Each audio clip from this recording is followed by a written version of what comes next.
Hi friends, ಎಲ್ಲರಿಗೂ ನಮಸ್ಕಾರ. ಮಾರ್ಕೆಟಿಗೆ ಹೋದಾಗ ಅಲ್ಲಿ ಫ್ರೆಶ್ ಆಗಿರುವಂಥ ತರಕಾರಿಯನ್ನು ನಾವು ನೋಡಿದರೆ ನಮಗೆಲ್ಲ ಫಸ್ಟಿಗೆ ನೆನಪಾಗೋ ತಿಂಡಿ ಯಾವುದು ಹೇಳಿ? ಹೌದು, ಅದೇ ವೆಜಿಟೇಬಲ್ ಪಲಾವ್. ವೆಜಿಟೇಬಲ್ ಪಲಾವ್ ನಾಟಿ ಸ್ಟೈಲಲ್ಲಿ ಯಾವ ರೀತಿಯಲ್ಲಿ ಮಾಡೋದು ಅಂತ ನಾನು ಈ ವಿಡಿಯೋದಲ್ಲಿ ತೋರಿಸ್ಕೊಡ್ತೇನೆ. ಶಾಪಿಂದ ರೆಡಿಮೇಡ್ ಪಲಾವ್ ಪೌಡರ್ ತಂದು ನೀವು ಪಲಾವ್ ಮಾಡ್ತಿದ್ರೆ ಒಮ್ಮೆ ಈ ರೀತಿಯಲ್ಲೂ ಕೂಡ ಮಸಾಲೆಯನ್ನು ರುಬ್ಬಿ ವೆಜಿಟೇಬಲ್ ಪಲಾವನ್ನು ಮಾಡಿ ನೋಡಿ. ಆಮೇಲೆ ನೀವೇ ಹೇಳ್ತೀರಾ, ವಾವ್, ಟೇಸ್ಟ್ ಅಂತೂ ಸೂಪರ್ ಆಗಿತ್ತು ಅಂತ. ಮತ್ತೆ ತಡ, ಬನ್ನಿ ಹೇಗೆ ವೆಜಿಟೇಬಲ್ ಪಲಾವ್ ಮಾಡೋದಂತ ಈ ವಿಡಿಯೋದಲ್ಲಿ ನೋಡೋಣ.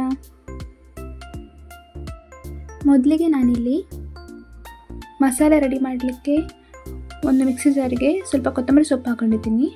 ಕೊತ್ತಂಬರಿ ಸೊಪ್ಪು ನಾವು ಎಷ್ಟು ಹಾಕ್ತೀವಿ ಅದರದ್ದು ಅರ್ಧದಷ್ಟು ಪುದೀನ ಹಾಕ್ಕೋಬೇಕು. ನಂತರ 1 ಇಂಚಷ್ಟು ಶುಂಠಿ, ಮತ್ತು ನಾನಿಲ್ಲಿ 6 ಹಸಿಮೆಣಸನ್ನು ತೊಗೊಂಡಿದ್ದೀನಿ. ನಾವು ಎಷ್ಟು ಲೋಟ ಅಕ್ಕಿ ಹಾಕ್ತೀವಿ ಅದಕ್ಕೆ ಅಂದರೆ 1 ಲೋಟ ಅಕ್ಕಿ ಹಾಕಿದ್ರೆ 2 ಹಸಿಮೆಣಸು, ಆ ಲೆಕ್ಕದಲ್ಲಿ ನಾನು ತೊಗೊಂಡಿದ್ದೀನಿ. ಮತ್ತು 1 ಟೊಮೆಟೊ, ಮತ್ತು ಅದಷ್ಟನ್ನು ರುಬ್ಬಲಿಕ್ಕೆ 1 ಲೋಟದಷ್ಟು ನೀರನ್ನು ತೊಗೊಂಡಿದ್ದೀನಿ. ಯಾವ ಲೋಟದಲ್ಲಿ ಅಕ್ಕಿ ಹಾಕ್ತೀರಾ ನೋಡಿ ಅದೇ ಲೋಟದಲ್ಲಿ 1 ಲೋಟ ನೀರನ್ನು ತಗೊಳ್ಳಿ. ಯಾಕಂತ ನಾನು ವಿಡಿಯೋದ ಕೊನೆಯಲ್ಲಿ ಹೇಳ್ತೇನೆ. ಇದಿಷ್ಟನ್ನು ಚೆನ್ನಾಗಿ ಪೇಸ್ಟ್ ಮಾಡ್ಕೊಂಡು ತಂದಿದ್ದೀನಿ. ಮತ್ತು ಇಲ್ಲಿ ನಾನು ವೆಜಿಟೇಬಲ್ಸ್, ಬೀನ್ಸ್, ಬಟಾಟೆ, ಕ್ಯಾರೆಟ್ ಮತ್ತು ಹಸಿ ಬಟಾಣಿಯನ್ನು ತೊಗೊಂಡಿದ್ದೀನಿ. ಆನಂತರ ನಾನಿಲ್ಲಿ ಗ್ಯಾಸ್ ಮೇಲೆ ಒಂದು ಕುಕ್ಕರನ್ನಿಟ್ಟು ಅದಕ್ಕೆ 2 ಟೇಬಲ್ ಸ್ಪೂನ್ ಆಗುವಷ್ಟು ತುಪ್ಪವನ್ನು ತೊಗೊಂಡಿದ್ದೀನಿ. ತುಪ್ಪ ಇಲ್ಲಾದರೆ ನಾರ್ಮಲ್ ಅಡುಗೆ ಎಣ್ಣೆ ಸಹ ಆಗ್ತದೆ. ತುಪ್ಪ ಬಿಸಿಯಾದ ನಂತರ ಸೋಂಪು, ಚಕ್ಕೆ, ಚಕ್ರಮಗ್ಗು, ಏಲಕ್ಕಿ ಹಾಗೂ 3 ಲವಂಗ ಹಾಕ್ಕೊಂಡಿದ್ದೀನಿ. ಪಲಾವ್ ಎಲೆ ಇದ್ದರೆ ಅದನ್ನು ಕೂಡ ಸೇರಿಸ್ಕೋಬೋದು. ನಂತರ ಇಲ್ಲಿ 1 ನೀರುಳ್ಳಿಯನ್ನು ಸಣ್ಣದಾಗಿ ಕಟ್ ಮಾಡಿ ಹಾಕ್ಕೊಂಡಿದ್ದೀನಿ. ನೀರುಳ್ಳಿ ಸ್ವಲ್ಪ ಮೆತ್ತಗಾಗುವವರೆಗೆ ಫ್ರೈ ಮಾಡ್ಕೊಳ್ಬೇಕು. ಆನಂತರ ಅದಕ್ಕೆ ಆಗಲೇ ಕಟ್ ಮಾಡಿಟ್ಟಂಥ ತರಕಾರಿಗಳನ್ನು ಹಾಕ್ಕೊಳ್ತಾ ಇದ್ದೀನಿ. ನಾನಿದರಲ್ಲಿ ಈ ಹಸಿರು ಬಟಾಣಿ ಇದೆಯಲ್ಲ ಇದನ್ನು 8 ಗಂಟೆಗಳ ಕಾಲ ನೆನೆಸಿಟ್ಟಿದ್ದೆ. ನಂತರ ಸ್ವಲ್ಪ ಉಪ್ಪು ಇದಿಷ್ಟನ್ನು ಹಾಕಿ ಚೆನ್ನಾಗಿ ಕಲಿಸ್ಕೊಳ್ಬೇಕು. ನಂತರ ಆಗ ನಾವು ರುಬ್ಬಿಟ್ಟಿರುವಂಥ ಪೇಸ್ಟ್ ಇದೆಯಲ್ಲ ಆ ಮಸಾಲೆಯನ್ನು ಹಾಕ್ಕೊಳ್ತಾ ಇದ್ದೀನಿ. ಅದೇ ಮಿಕ್ಸಿ ಜಾರಿಗೆ ಸ್ವಲ್ಪ ನೀರನ್ನು ಹಾಕ್ಕೊಂಡು ಆ ನೀರನ್ನು ಕೂಡ ಸೇರಿಸ್ಕೊಂಡಿದ್ದೀನಿ. ಮತ್ತು ಅರ್ಧ ಸ್ಪೂನಷ್ಟು ಯೆಲ್ಲೋ ಪೌಡರನ್ನು ಹಾಕ್ಕೊಂಡು ಚೆನ್ನಾಗಿ ಮಿಕ್ಸ್ ಮಾಡ್ಕೊಳ್ಬೇಕು. ನಂತರ ನಾನಿಲ್ಲಿ ಚೆನ್ನಾಗಿ ವಾಶ್ ಮಾಡಿಟ್ಟಿರುವಂಥ 3 ಲೋಟ ಅಕ್ಕಿಯನ್ನು ಸೇರಿಸ್ಕೊಳ್ತಾ ಇದ್ದೀನಿ.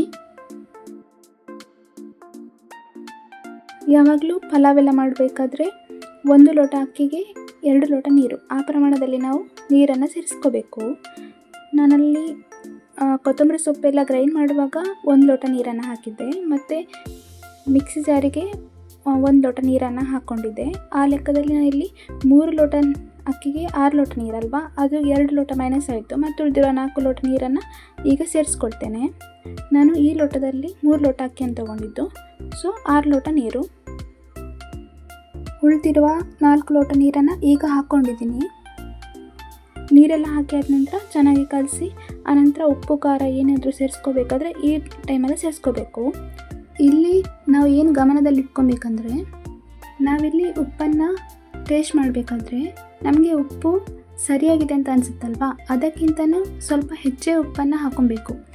ಅಂದರೆ 1/4 ಸ್ಪೂನಷ್ಟು ಉಪ್ಪು ಹೆಚ್ಚಾಕಬೇಕು.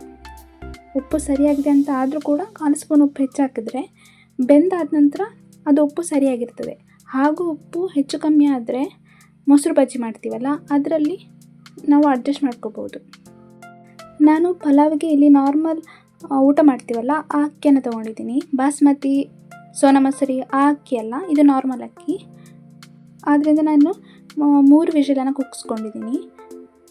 ಬಾಸ್ಮತಿ ಅಂಥ ಅಕ್ಕಿಗಳನ್ನು ಯೂಸ್ ಮಾಡಿದರೆ 2 ವಿಷಲ್ ಕೂಗಿಸಿದ್ರೆ ಸಾಕಾಗ್ತದೆ. ಯಾಕಂದರೆ ನಾವು ಬಾಸ್ಮತಿ, ಸೋನಾ ಮಸೂರಿ ಅಕ್ಕಿಗಳನ್ನೆಲ್ಲ ವಾಶ್ ಮಾಡಿ ಮೊದಲಿಗೆ 10 ನಿಮಿಷಗಳ ಕಾಲ ನೀರಲ್ಲಿ ನೆನೆಸಿಟ್ಟಿರ್ತೇವೆ. ಆದರೆ ಇದು ನೆನೆಸಿಡೋ ಅವಶ್ಯಕತೆ ಇರೋದಿಲ್ಲ, ಇದನ್ನು ಡೈರೆಕ್ಟಾಗಿ ಹಾಕಿರ್ತೀವಲ್ಲ, ಅದರಿಂದಾಗಿ ಇದಕ್ಕೆ 3 ವಿಷಲ್. ನೀವು ಕೂಡ ಈ ರೆಸಿಪಿಯನ್ನೊಮ್ಮೆ ನಿಮ್ಮ ಮನೆಯಲ್ಲಿ ಟ್ರೈ ಮಾಡಿ ಹೇಗಾಯಿತು ಅಂತ ಕಮೆಂಟ್ ಮಾಡಿ ತಿಳಿಸಿ. ರೆಸಿಪಿ ಇಷ್ಟ ಆದರೆ ಶೇರ್ ಮಾಡಿ, ಒಂದು ಲೈಕ್ ಮಾಡಿ. ಈ ಚಾನಲನ್ನು ಫಸ್ಟ್ ಟೈಮ್ ನೋಡ್ತಿರೋರಿದ್ದರೆ ಸಬ್ಸ್ಕ್ರೈಬ್ ಮಾಡ್ಕೊಳ್ಳಿ. ಹಾಗೆ ಪಕ್ಕದಲ್ಲಿರುವಂಥ ಬೆಲ್ ಬಟನನ್ನು ಒತ್ತಿ. ಇನ್ನೊಂದು ರುಚಿಯಾದ ರೆಸಿಪಿಯೊಂದಿಗೆ ಮತ್ತೆ ಸಿಗೋಣ. ಧನ್ಯವಾದಗಳು.